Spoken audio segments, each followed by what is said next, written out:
Welcome to the 16th lecture of the MOOC course on Sociological Perspectives on Modernity. In the last lecture, we started the Western Marxist theoretical trajectory of modernity. I mean, how society as a human creation was discussed, and within Western Marxist tradition, okay, we started the discussion on the works of Lukács, Gramsci and Turenne, and again the works of Lukács, Gramsci and Turenne must be located against the backdrop of four central philosophical and political foundations of critical modernist paradigm in sociology, namely holism or totality, reflexivity, rationality and social movements. Okay. We have already discussed in the concept of totality or holism, I mean the similarities and differences between structuralism on the one hand and Western Marxism on the other. Okay. Then we have also discussed reification and alienation, I mean how for Western Marxist authors, okay, how society is a human creation, more exactly humanity is social humanity.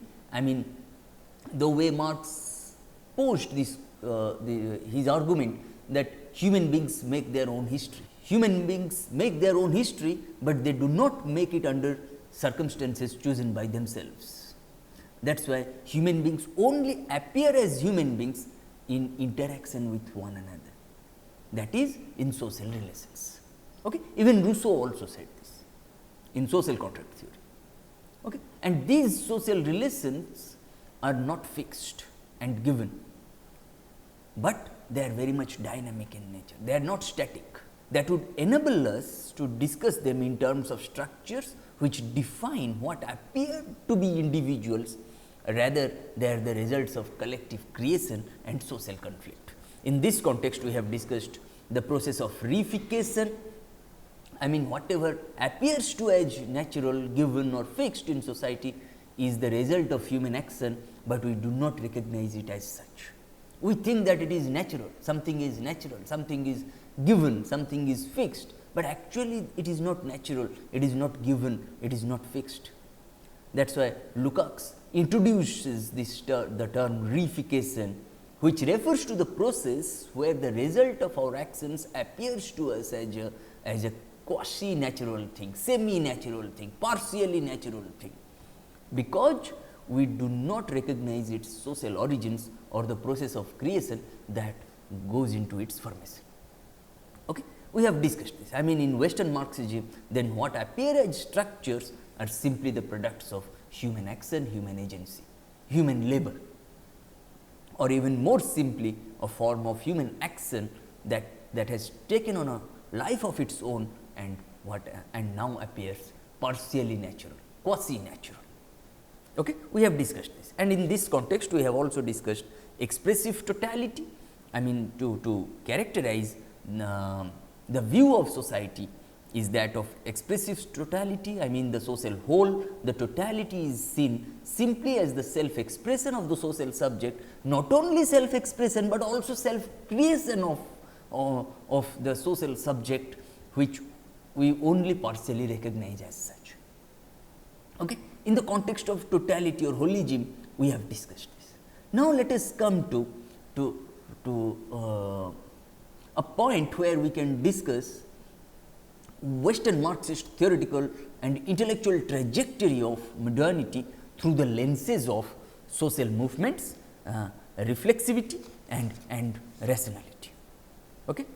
Within social movements, we are going to discuss consciousness and action, I mean class consciousness and action, I mean human agency, class agency and class conflicts or class struggles, class consciousness and class organization, I mean hegemony, knowledge and action and so on. And in reflexivity and rationality, we are going to discuss self creation, self knowledge and modernity, I mean historicity, I mean how to engage with and still interrogate absolute historicism. Okay. Now, let us start with the Western Marxist tradition of modernity, okay, through the lens of social movements. I mean consciousness and action, I mean human agency, class agency and class conflict. Just like Marx, Western Marxism recognizes that an abstract description of the subject of this process of the expressive creation of society as being simply humanity would be both ahistorical as well as metaphysical. What is this ahistorical?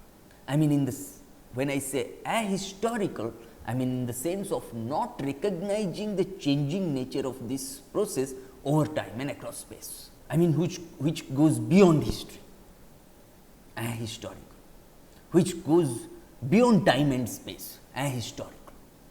Okay? When I say ahistorical, I mean which goes beyond time, which goes beyond space. Okay?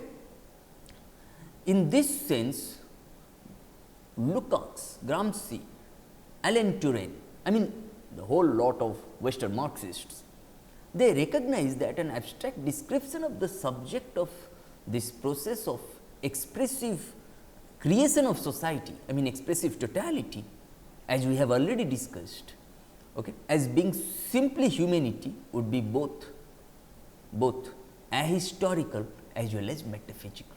Because identifying the social creator with all of social humanity, even at a single point in time, makes it difficult, if not impossible, to point to the specific social locations of this creation.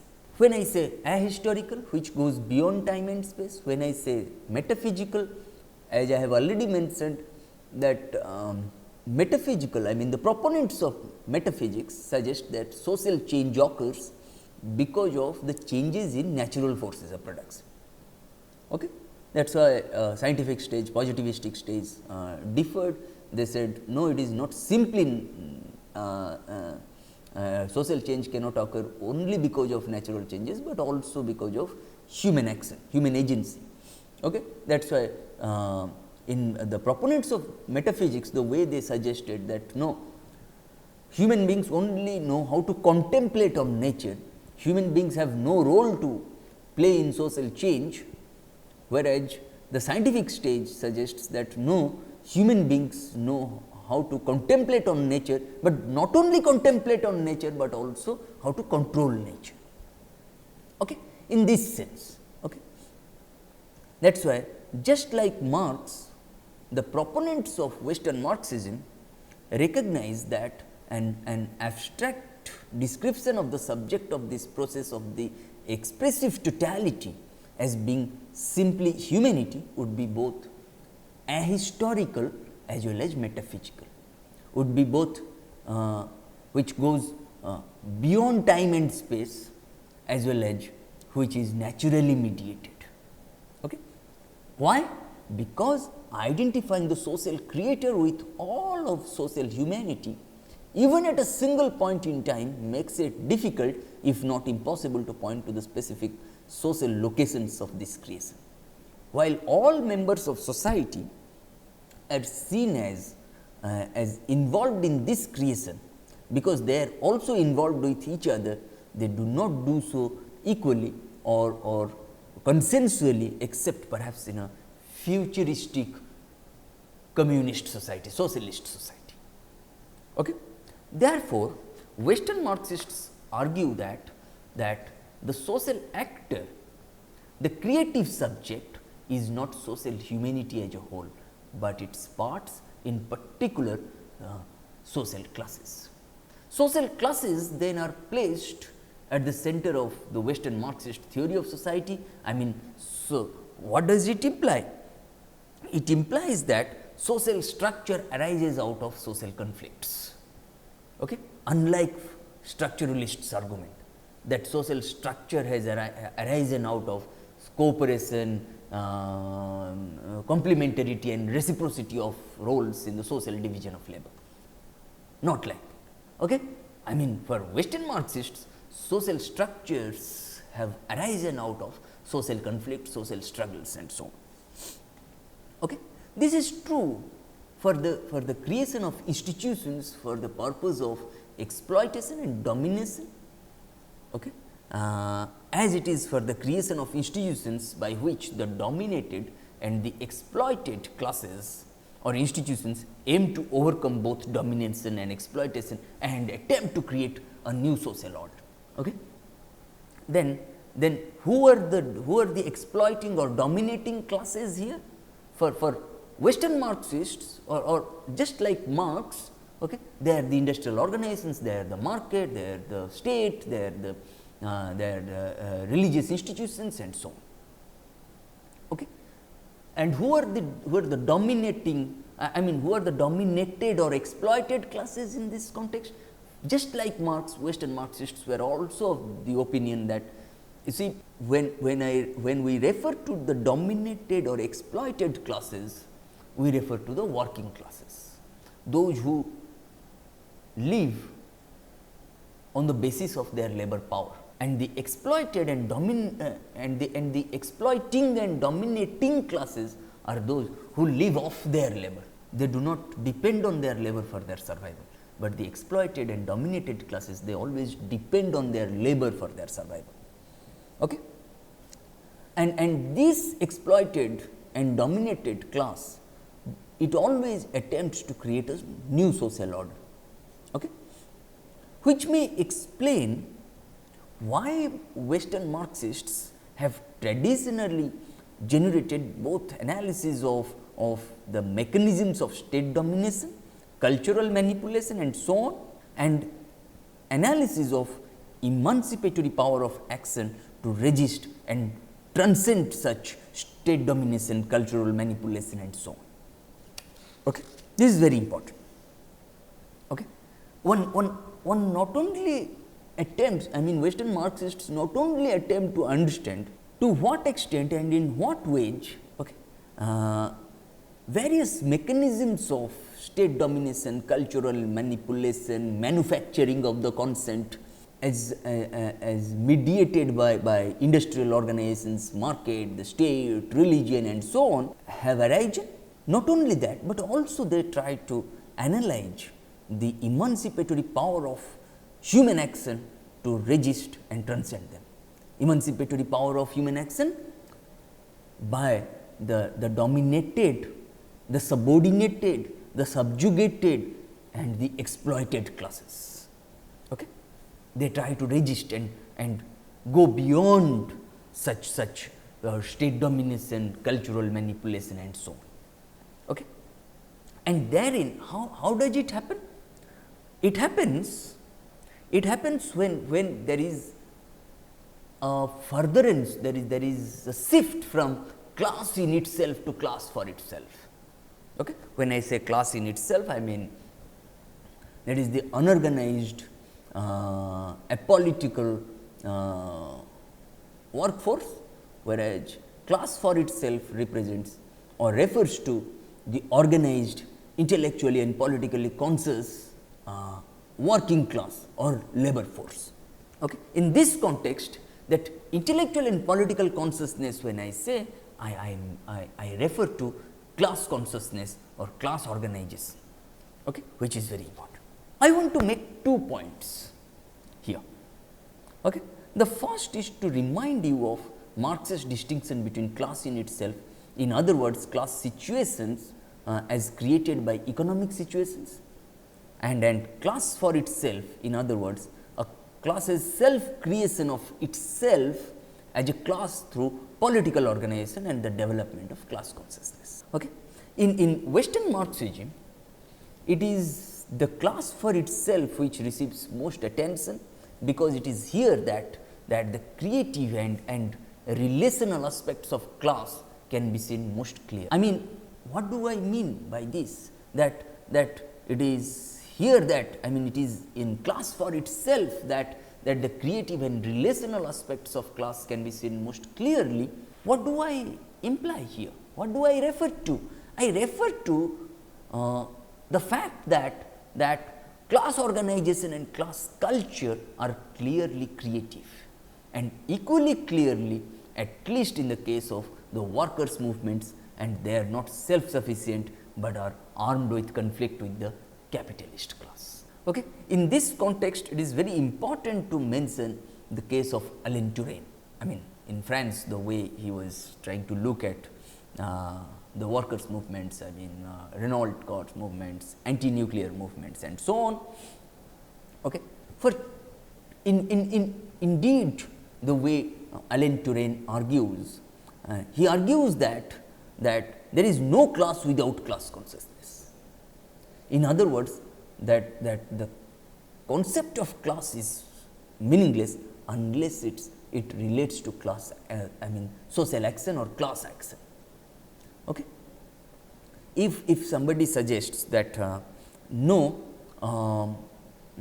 it is only when class consciousness will be there, okay, then people will carry out a social and political revolution. For Touraine, okay, theoretically speaking, conceptually speaking, practically speaking, okay, there is no class without class consciousness. How can you forge a class without forging class consciousness? Okay. I mean, the concept of class loses its meaning, okay, if it is not related to social action, I mean class action. That is the first point. Okay. That is what I wanted to go back a little bit, where Marx made a distinction between class in itself and class for itself. Okay.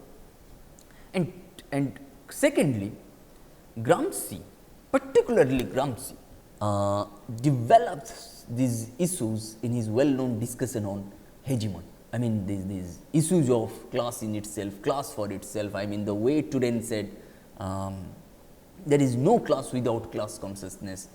The concept of class is meaningless unless it relates to social action.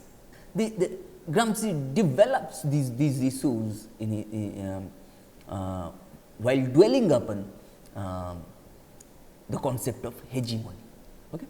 For Gramsci, I mean the essential point that Gramsci makes is that the power of a ruling class does not reside simply in its control of physical force. I mean, power does not simply come out of the barrel of a gun for Gramsci. Simply not. One can look at different state structures in Germany and so on at the time of Hitler, in Italy, Benito Mussolini and so on, even in Indian case today. Okay.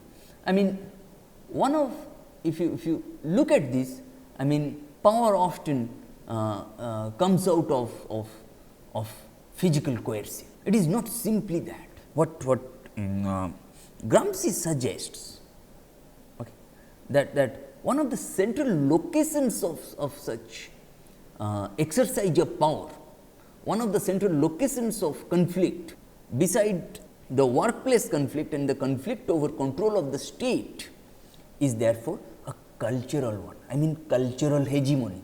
Okay. What is that cultural hegemony? I mean, it is the capitalist domination that also rests on a particular form of common sense, a particular form of everyday culture, as well as what to academics are the more obvious issues of the production of cultural commodities. Then you do not exercise your power through military alone, through economy alone, through market alone, okay, but you also exercise your power through religion, through culture, through food practices, through sanitation, through cultural habits and so on. Okay. This is through your ideology and so on, through your politics and so on. That is what happened in the case of Benito Mussolini in Italy and Adolf Hitler in Germany, and subsequently in other parts of the world. I am just trying to give you a few examples.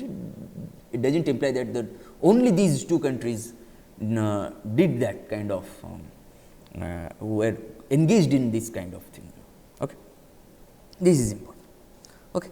That is why I do not tend to exercise my power, my control over you I do not tend to exercise my power over other groups, okay, only on the basis of military, only on the basis of state, only on the basis of market, but also through religion, through culture, through caste, through race, through food habits, through all sorts of culturally mediated practices. Okay. That is very important. In this context, in the context of this kind, that is why capitalist domination rests on a particular form of common sense, a particular form of everyday culture, as well as what to academics are the more obvious issues of the production of cultural commodities.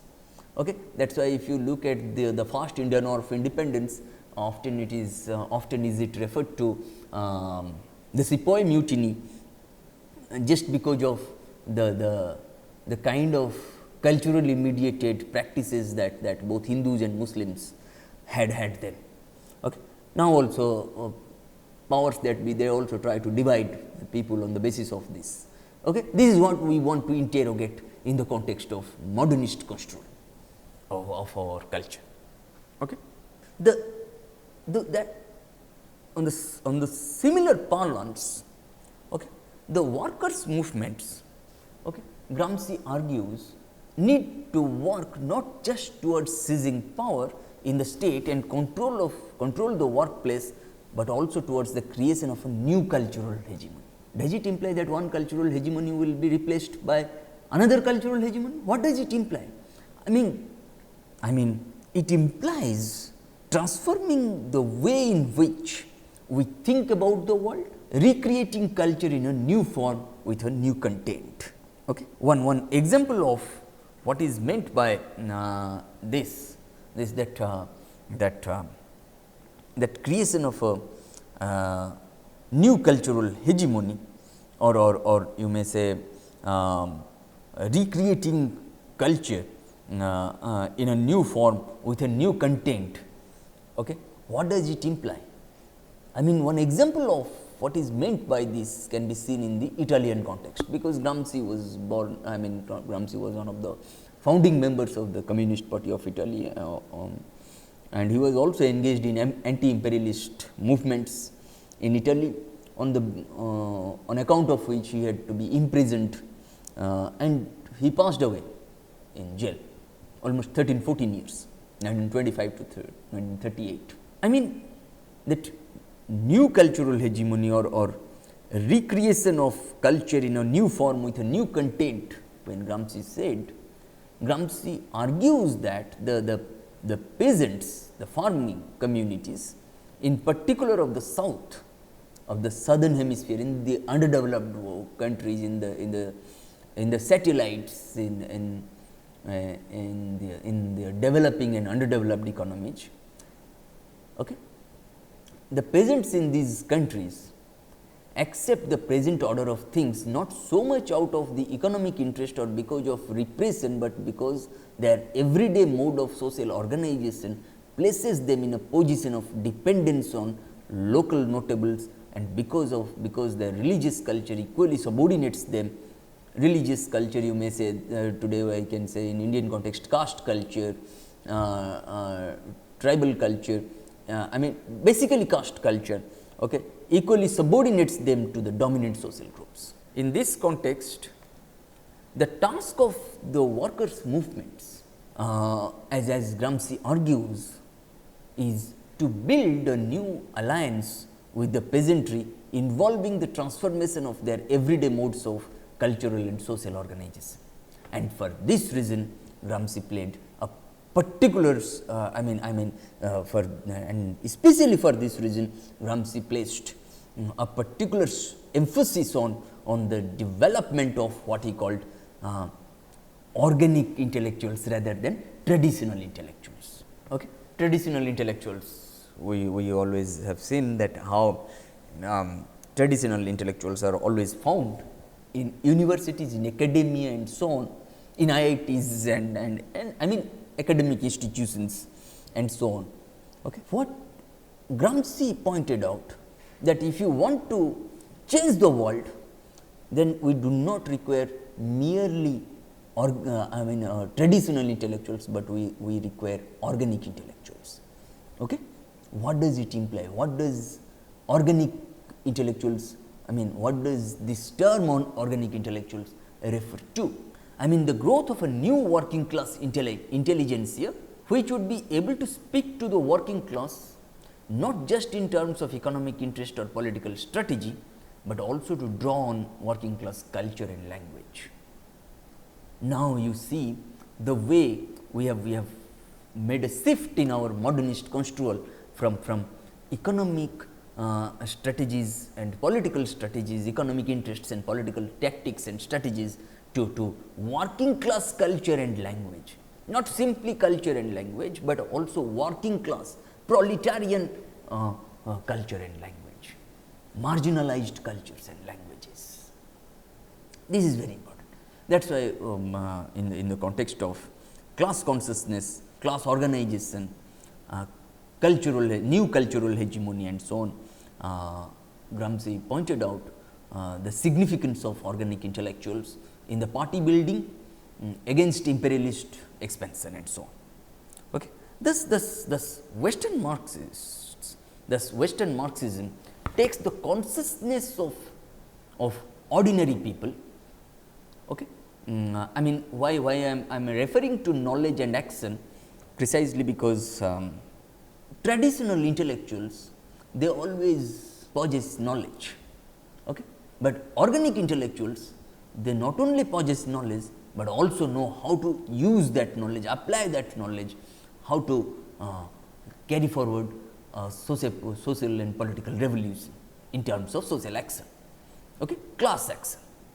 That is why we have put it, the way organic intellectuals are involved in not only producing knowledge, but also disseminating knowledge through social action, okay? Through political action, through class action. In this way, Western Marxism takes the consciousness of ordinary people, working class culture and language, their class identity, culture, language and so on, as seriously as it does their activity. Indeed, it tends to argue that the two cannot be separated. Knowledge and action cannot be separated. Okay. That is why, as we have already discussed, for Turin, there is no class without class consciousness. The concept of class is meaningless unless it relates to social action. For Gramsci, the discussion on culture is at the same time a discussion on modes of social and political organization.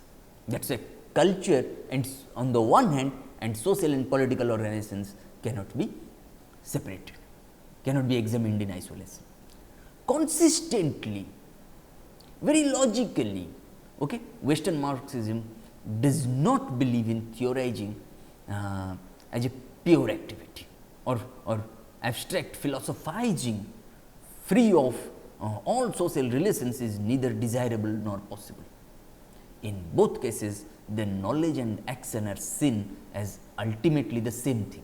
For we do, I am putting it succinctly, that we do not act without thinking, but our thought is itself related to practical activity. Do we think without having without giving any serious thought to practice? Okay. We do not act without thinking. We also, as I said, we also do not think without practice, without taking we do not think without taking practice into consideration, and similarly we do not practice without taking thought into consideration. Okay? That is why we do not act without thinking, but our thought is itself related to practical activity. Okay? Whenever we are thinking, okay, we are also thinking about practical activity, practice. Okay? And particularly Antonio Gramsci expresses this point of view, okay, in a number of famous aphorisms. Perhaps the most creative part of Gramsci's thinking on the subject is his redefinition of intellectual activity as including both theoretical and organizing activity. Okay? This of course relates to intellectuals, local notables such as the village doctor, the priest or the school teacher, and the organizing and theoretical activity of civil servants or managers. Okay. That is why I said it is very important to understand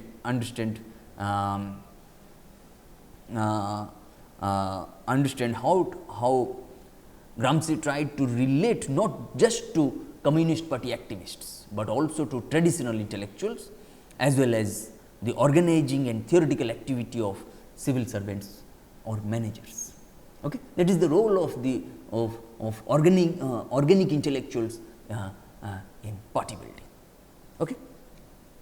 In this way, Western Marxists tried to dwell upon social movements, okay, as a marker of, as one of the hallmarks of critical modernist paradigm in sociology. Now, we are going to discuss reflexivity and rationality, okay, in the same pace. I mean when I say reflexivity and rationality, the way Western Marxists suggested, I mean Western Marxism can be described both cognitively and normatively as a philosophy of praxis or the unity of thought and action. Okay.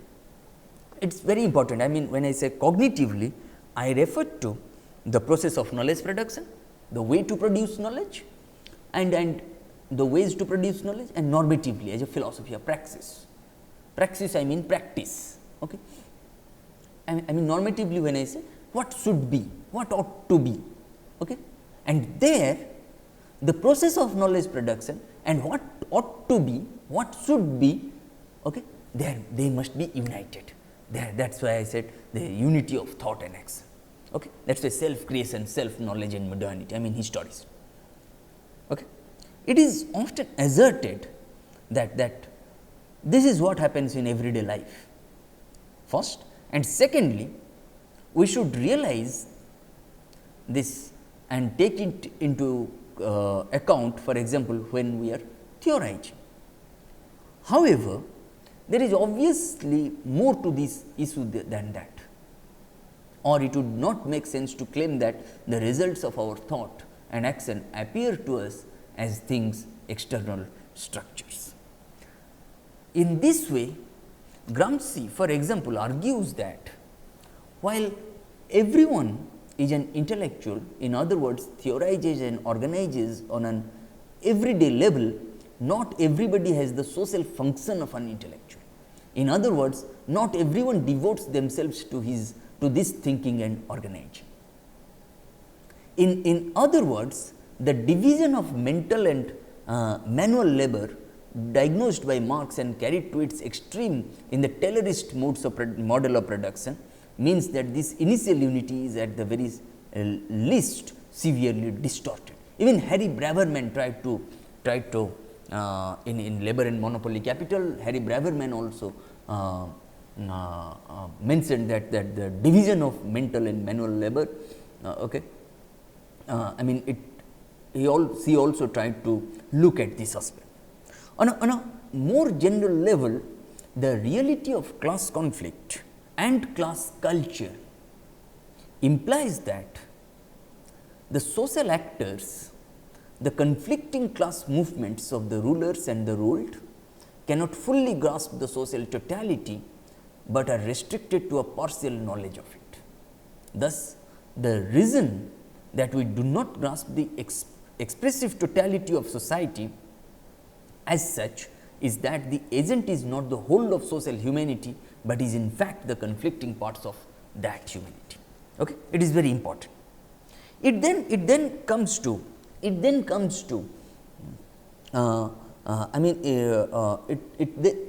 comes as no surprise to find that many Western Marxists expand Marx's own indications in this direction, with a much stronger emphasis on the universal nature of the working class. In other words, the claim that the thinkers and organizers of the working class movement can speak at least to an extent from the position of the future unalienated humanity. I mean, we have discussed this earlier in earlier lectures, that the point that this implies that valid knowledge of the social whole is only available in modern, that is capitalist society. In other words, that sociology is from this perspective at least only possible from modernity. That this implies a double emphasis on reflexivity here. I mean, what kind of reflexivity? I mean, the reflexivity available to a class movement, and the reflexivity implied by the theorists need to become involved in that movement. For example, I mean, for Turin, incidentally, this involvement of this, I mean, the involvement of with this movement has a rather different form, which is developed extensively in the second part of The Voice and the Eye. Okay. I want to mention briefly the idiosyncratic direction in which Turin develops this line of reasoning. Turin does not in fact share Lukács or Gramsci's conviction that industrial capitalism is the last stage of social conflict. Okay. Instead, Turin draws a distinction between industrial and post-industrial society, which is not identical with the usual technological determinism, although it does tend to subordinate capitalism to modernity rather than treating modernity as essentially capitalist, as more orthodox Marxists do, and I do believe Turin does not claim to be a Marxist in this traditional sense. When what Turin argues is that societies can be defined in terms of their historicity. Okay. That is why I have mentioned self-creation, self-knowledge and modernity, historicity. Okay. What is that historicity? I mean, that is I mean society's capacity to act on themselves. In other words, the extent of self-creation, self-knowledge is not fixed but variable. They are not given, they are not fixed, they are not natural, they are variable, they are dynamic. I mean, structuring or institutionalized agency, okay, in the limited sense of the repetitive reproduction of a single method of self-creation, can thus have a greater weight than original and creative agency. Industrial society already distinguishes itself from earlier societies in terms of its greater historicity, its greater capacity for self-knowledge and self-creation as opposed to self-reproduction. I mean, post-industrial or programmed society towards which we are moving is radically self-knowing, not only self-knowing, but also self-creating. Okay? That consists of economic accumulation and the capacity it bestows to create work, the forms of knowledge which produce the social and the cultural model which represents the ways in which a society thinks of itself. Again, by contrast with Gramsci as well as Lukács, Turin distinguishes between this cultural model and ideology. Okay. When I say cultural model, I mean the overall self-knowledge of society on the one hand, culture on the one hand, and ideology on the other, which Gramsci, which Alain Turin restricts to the articulation of group interests, okay, as defined in this cultural model. Thus, if group interests are defined as economic by a cultural model that sees society as primarily an economic reality, okay, ideologies will also articulate particular economic interests. But the definition of reality as economic is itself a cultural one. This global cultural model, though is not imposed on the actors from outside, instead it consists in and only in the issues and forms of the conflict between the opposing social movements, and in this way, if the cultural model of industrial society examines society as an economic reality, then this is because of the economic reductionism of the ruling class, I mean economism of the ruling class and of the working class, and not vice versa. Thus, Turin is to an extent following both earlier Western Marxists and the founders of critical modernism in arguing that modernity, I mean post-industrial in his terms, I mean post-industrial or programmed society is characterized by its greater reflexivity. It should be noted in this context that Turin argues that the key conflict in such post-industrial or programmed society, okay, is not between owners and workers, but between the dominated and the dominating, between the victims and the operators of the power structure. Okay. It is very important. I mean, within the power, within the workers, you will find the dominant and dominated forces. It is very important. Okay. The last point that I want to make is to draw your attention in this lecture to what all of this means for the grounding of truth claims, knowledge claims. All three authors, namely Lukács, Gramsci and Turin, are radical in their refusal of transcendence, in other words, of philosophies which claim to be able to locate truth somewhere other than in human society as it develops historically. It implies rejecting cognitive and normative claims based not just on a transcendental God, but also those claims based on supposedly universal human nature, or on claims about external nature. It is argued alternatively that these do not exist, or that we cannot know them except in historical and social reality. As we have already discussed, that the argument about nature is not completely watertight, that we not only contemplate on nature, but also control nature. We just cannot say that no, we only contemplate on nature, or we can only say that no, we only control nature. That is not correct. Okay. Okay. That is why our argument about nature is not absolutely completely watertight. They cannot be examined in, they cannot be treated as watertight compartments, and we will return to these issues both in terms of what might be argued to be universal biological needs, and in terms of the possibility of thinking about human nature as having a universal social component, and particularly a communicative one. If we accept the Western Marxist argument, however, and the arguments in its favor are at least as good as arguments in favor of, for example, structuralism or post-structuralism, we have to take a position of what Gramsci calls absolute historicism. What is absolute historicism? I mean, claims about truth or the God can only be evaluated in terms of knowable historical and social reality. More than this, what is true and what is good are historical and social rather than philosophical questions. This does not imply a total relativism or a pure anything goes approach, for at least two reasons. Firstly, within any given society it can be argued, as Turin does, that these claims need to be referred to the highest level of meanings available in that society, in other words, to its overall cultural model rather than to the ideologies of any particular group within that society.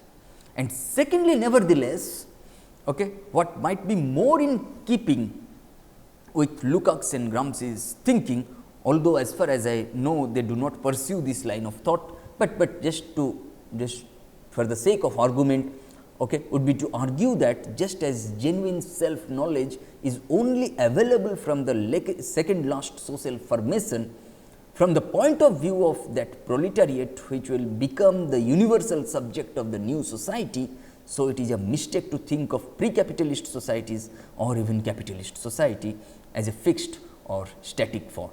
I mean, they are all dynamic, they are not fixed or given. All historical societies, in other words, are in change and in transition, and all historical societies contain social conflicts which point to new forms of society, which would then open up the possibility of an evaluation, okay, of claims about truth and value in terms not of overall cultural models, but in terms of those ideologies which are prefiguring and leading, and in particular could only be related to the provisional ideologies of our own time. It might plausibly be argued that this is what in fact happens. Okay. Then in these two lectures, in the 15th and 16th lectures, I mean the last and today's lecture, what we have discussed very quickly we will cover, and then we will move to the next module. We have discussed Western Marxist theoretical trajectory of modernity, I mean society as a human creation. In this we have discussed Lukács, Gramsci and Turen's works, how they have contributed to the debates on critical modernist paradigm in sociology. Okay. And there is always a common thread of involvement with social movements among these three authors. Okay. And there is a sense of, there is a tendency of refusal to separate theory from practice. Okay. And we have discussed Western Marxism,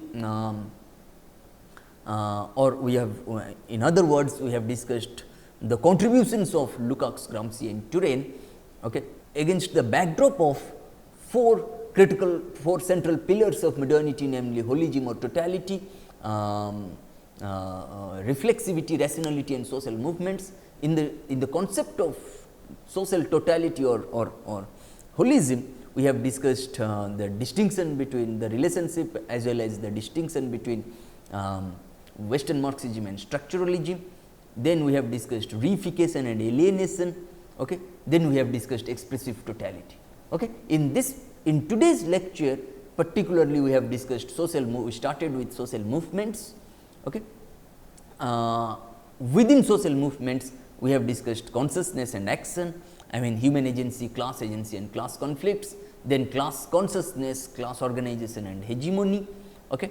And then we moved on to knowledge and action, and then we moved on to reflexivity and rationality, I mean the self creation, self knowledge and modernity, I mean historicity. Okay. And then we have discussed absolute historicism. Okay. In the next lecture, what we are going to do, we are going to come to the next module. Okay. I mean the fifth module, I mean synthesizing modernity with social theory, okay, in the works of Immanuel Wallerstein, Anthony Giddens and Jürgen Habermas. Okay. And it is very important to look at these three authors, I mean Wallerstein, Giddens and Habermas, how to synthesize modernity and social theory. Thank you.